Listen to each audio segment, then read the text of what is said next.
Welcome back programme में। सबसे पहले बात करते हैं, साल बदल गया, हालात नहीं बदले तो आवाम के हालात नहीं बदले। मुल्की सियासत है उसी नहज पे है जो कि तू है, इल्ज़ामात, इंकिशाफात, अहम सुतून इस वक्त समझें। अगर इन सारी चीज़ों को मुल्क की सियासत का सुतून तो नहीं कहना चाहिए, अहम हिस्सा तो गलत नहीं होगा। और दूसरी जानिब अहम सुतून सियासत का समझी जाने वाली MKM वफाकी हुकूमत को खबरदार करती नजर आती है कि हम हुकूमत से अलहदा हो जाएंगे। MKM पाकिस्तान के जो कन्वीनर हैं, आपको मालूम है आजकल MKM के धड़े भी इकट्ठे हो रहे हैं। खालिद मकबूल सिद्दीकी साहब ने राब्ता कमेटी के इजलास के बाद अपनी गुफ्तगू में कहा, वज़ीर आज़म बताएं जो ज़मानत दी थी उस पर कायम है या नहीं, हल्काबंदियाँ न की गई तो सड़कों पर एहतजाज करेंगे।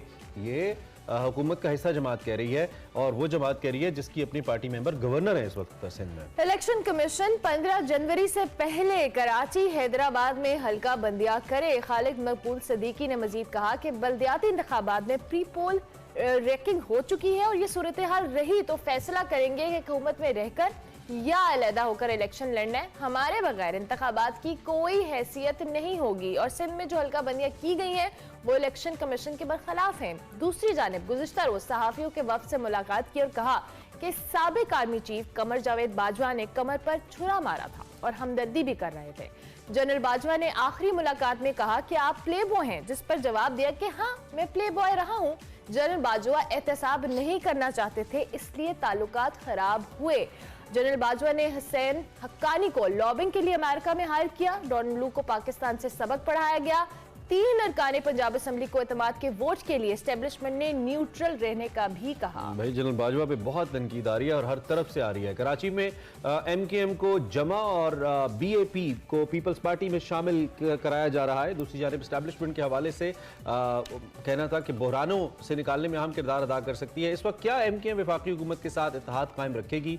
This is the question. और ये जो प्री पोल रिगिंग के इल्जामात लग रहे हैं, ये किस हद तक हकीकत है या इस वक्त हुकूमत से अलहदा होने जा रही है? सियासी और माशी इंतजामी बहरान 2023 में कितना खत्म हो सकेगा? क्या 2023 में आम इंतखाबात होंगे? This is going to be another very important year of in Pakistan political scenario. हमारी दुआएं हैं कि अच्छा हो। कामरान यूसुफ हमारे साथ मौजूद हैं। आज फिर हमने मधु की, आप जानते हैं सीनियर साफ़ी हैं, तज्जियाकार हैं, हमारे एंकर भी हैं। उनसे हम ज़रा राय लेते हैं और ये साल 9 का पहला तज्जिया है बाकायदा तौर पर जो आप सुनेंगे कामरान यूसुफ से। Kamran, welcome and happy new year to you. बहुत शुक्रिया, आप आज भी हमारे साथ मौजूद हैं। आई होप आपकी सुबह बहुत अच्छी हुई है। सबसे पहले तो ये बताइए कि जो नया साल 2023 है ये आपको कैसा दिख रहा है पाकिस्तान के लिए? How you see? चले आपको भी हैप्पी न्यू ईयर। मेरे ख्याल में जो साल तब्दील, मेरे ख्याल में ये तो तारीख तब्दील होती है। अगर पाकिस्तान के इश्यूज इस वक्त देखें, जो 2022 मेरे ख्याल में एक भूलने वाला साल है। इसमें हमने सब कुछ देखा, हुकूमत की तब्दीली हुई, पॉलिटिकल इंस्टेबिलिटी बढ़ी, मईशत जो है पहले से मजीद हालात खराब हुए, वर्स्ट हमने फ्लड्स देखे और फिर आर्मी चीफ की तैनाती भी हुई। अगर ये आप सारी डेवलपमेंट्स देखें 2022 की, 2023 आइडियली इलेक्शन का साल है और इलेक्शन का साल कहा जाता है कि तब्दीली का साल है। लेकिन मेरी नजर में इलेक्शन भी पाकिस्तान के अंदर एक इवेंट ही होगा, क्योंकि जितने क्राइसिस अभी हमें फेस करने पड़ रहे हैं, तो आई हैव टू से कि 2023 वैसे तो इंसान को पुरुम्मीद रहना चाहिए, लेकिन जो इस वक्त हालात हैं, मुझे नहीं लगता कि 2023 हमारे लिए सियासी एतबार से, मुआशी एतबार से, और खास करके वो लोग जो महंगाई के सताए हैं, हर शख्स ही महंगाई का सताया हुआ है, उसको कोई रिलीफ मिले। और उसकी सबसे बड़ी वजह यह है कि इतने बड़े क्राइसिस के बावजूद अभी भी ये कहीं ना कहीं महसूस होता है कि हमारे जो फैसला करने वाले हैं, हमारे जो स्टेक होल्डर्स हैं, उनको अभी भी एहसास नहीं है कि शायद मुल्क जो है कितनी मुश्किल तरीन सूरत हाल से गुजर रहा है। तो इसलिए मैं कम अज कम जो देखने वाले हैं उनको यही एडवाइस करूंगा कि कोई मौजज़ा हो जाए तो अच्छी बात है, लेकिन लगता ही है कि शायद यू नेवर नो कि 2023 जो है वो 2022 से भी बुरा हो। ठीक हो गया, कुछ सही। अच्छा कामरान, दूसरी जानिब अब जो हम सूरत हाल देख रहे हैं उसमें MKM पाकिस्तान की बात की जाए, लेकिन उससे पहले एस्टेब्लिशमेंट का रोल हम सबको पता है और अब जितना मर्जी डिनाई भी किया जाए लेकिन रहा है हुकूमत बनने में, हुकूमत गिरने में, ऑब्वियसली वी नो दैट। अब जनरल कमर जावेद बाजवा के हवाले से, साबिक आर्मी चीफ के हवाले से अभी भी बहुत सारे सियासतदान बहुत खुलकर अब तनकीद कर रहे हैं। पहले शायद वैसे तो पहले भी खुलकर ही हो रही थी, लेकिन अब तो बहुत ओपनली इनका नाम लिया जा रहा है, मुख्तलिफ वाकयात के हवाले से कोट किया जा रहा है। खालिद मकबूल सिद्दीकी ने भी जिस हिसाब से जनरल कमर जावेद बाजवा के ऊपर इल्जामात लगाए, किस तरह से आप इस पे कमेंट करेंगे? और ये जो हल्का बंदियों का मामला है, जो धमकी दे रही है जमात, इसका क्या होगा आइंदा आने वाले दिनों में? देखें, जहां तक जनरल बाजवा पर तनकीद की बात है, इसके दो पहलू हैं। एक तो पर्सनली जनरल बाजवा के लिए, और जो भी आइंदा आने वाले और मौजूदा और आइंदा आने वाले जो भी आर्मी चीफ हो या जो भी किसी बड़े ओहदे पर फायज हो, जब वो किसी बड़े ओहदे पर फायज होता है तो कम से कम उसे सोचना चाहिए, एक एक्सटेंशन नहीं लेनी चाहिए। दूसरा, कोई भी ऐसा काम जो कहीं भी उसके मैंडेट ना हो, उससे अगर तजावुज करेगा तो एक ना एक दिन फिर जब आप रिटायर हो जाएंगे तो फिर आप पर तनकीद जरूर होगी। तो इसमें जनरल बाजवा का भी उतना ही कसूर है। सियासतदानों का, खास करके इमरान खान साहब का, कि अब तनकीद करना उनका जरूर कसूर है कि कम से कम ये बातें वो पहले कहते हैं। हमें तो पहले भी पता था कि अमरीकी साजिश और ये खत और ये वो चीजें, ये सारा एक बहाना है। असल तो वो भी जानते थे कि अगर किसी को उन्होंने हटाया है तो उनके इख्तिलाफात थे एस्टेब्लिशमेंट के साथ और खास करके जनरल बाजवा के साथ। ये जब इख्तिदार में थे तो उस वक्त उनको ये काम करना चाहिए था, बल्कि बहुत से दोस्त उनको ये मशवरा देते थे कि जब उन पर तहरीक अदम एतमाद की बात चल रही थी, अगर इमरान खान साहब में इतनी हिम्मत होती और उनको लगता कि मेरे नीचे मेरा आर्मी चीफ जो है वो मैंडेट से तजावुज कर रहा है, तो उनको घर भेज देते, बाकी देखते फिर क्या होता। तो बाद में फिर वही बात है कि एक लड़ाई के बाद जो आपको मौका याद आए तो फिर आपको पता है, मैं आगे कहना नहीं चाहता। तो ये बाकी रही बात एमक्यूएम की।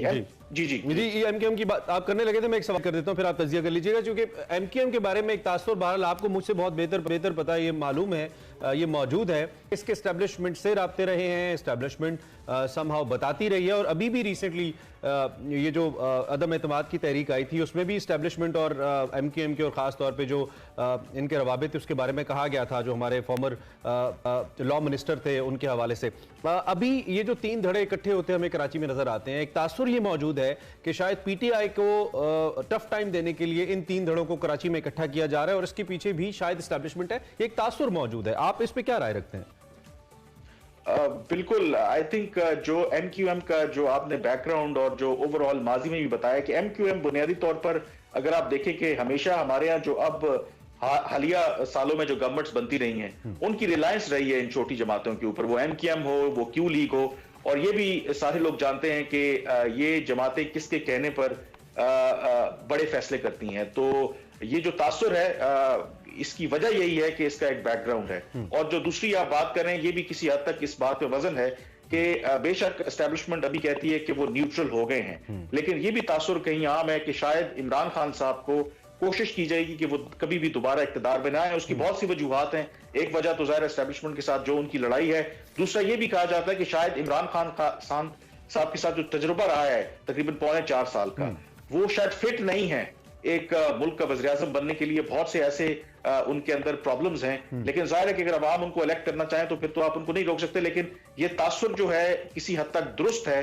कि शायद ये तमाम एमक्यूएम के धड़ों को जोड़कर कोशिश की जाए कि इमरान खान साहब, आपको पता है कि 2018 के इलेक्शंस में उनको काफी सीटें मिली थी और वो एमक्यूएम का स्ट्रांग होल्ड था, और उस वक्त भी ये तासुर था कि पंजाब और बाकी सूबों में तवक्को के मुताबिक सीटें नहीं मिली थी, और फिर कुछ ऐसा किया गया था कि कराची में इमरान खान साहब को तवक्को से आप ये समझते हैं कि कहीं ना कहीं असर मौजूद है। इन दी एंड आज बड़ा इंपॉर्टेंट कौमी सलामती का इजलास है, कंटिन्यूटी है पिछले इजलास की, जो 31 दिसंबर को जो इजलास हुआ था, इसमें दहशतगर्दों के खिलाफ कार्रवाइयां तेज करने पर इत्तेफाक हुआ था। और कहीं ना कहीं जराए से ये खबरें भी मौजूद हैं, जो मौजूदा हमारे चीफ ऑफ आर्मी स्टाफ हैं, उनकी बड़ी क्लियर लाइन है तालिबान को लेकर, और वो समझते हैं कि ये इनके खिलाफ एक्शन होना चाहिए। ज़ाहिर बात है पाकिस्तान उससे मुतासिर भी हो रहा है, लेकिन हम फैसलों से कब तो कुछ नहीं कह सकते। आपकी क्या तवक्कुआत हैं आज के इस इजलास से, जो बड़ा अहम इजलास है आज का?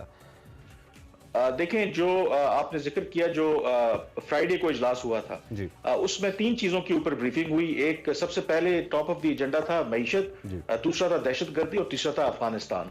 और उस दिन सिर्फ ब्रीफिंग हुई, फैसले आज किए जाएंगे, और ये कम से कम सारे इश्यूज इंटरलिंक्ड हैं, क्योंकि अगर आपकी मईशत ठीक नहीं होगी, रिवाइव नहीं होगी, तो फिर आपके जो सिक्योरिटी चैलेंजेस हैं वो मजीद गंभीर इसलिए हो जाएंगे क्योंकि अगर आपने कोई नया ऑपरेशन भी करना है तो उसके लिए भी आपको पैसे चाहिए, उसके लिए भी आपको वसाइल चाहिए।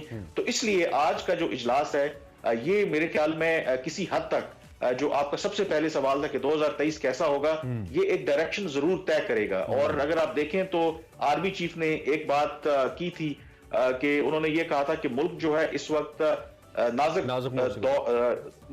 मोड़ पर है, और उसमें खास करके उन्होंने ये कहा कि तमाम जो स्टेक होल्डर्स हैं उनको इत्तेफाक राय चाहिए मईशत और दहशतगर्दी के ऊपर। तो लेट्स होप कि इस मामले के दोनों जो अहम मामलात हैं इनके ऊपर कंसेंसस हो और फिर एक वे फॉरवर्ड मिले कि हम इससे कैसे निकलना है। Right. Kamran, thank you very much, आप हमारे साथ आए।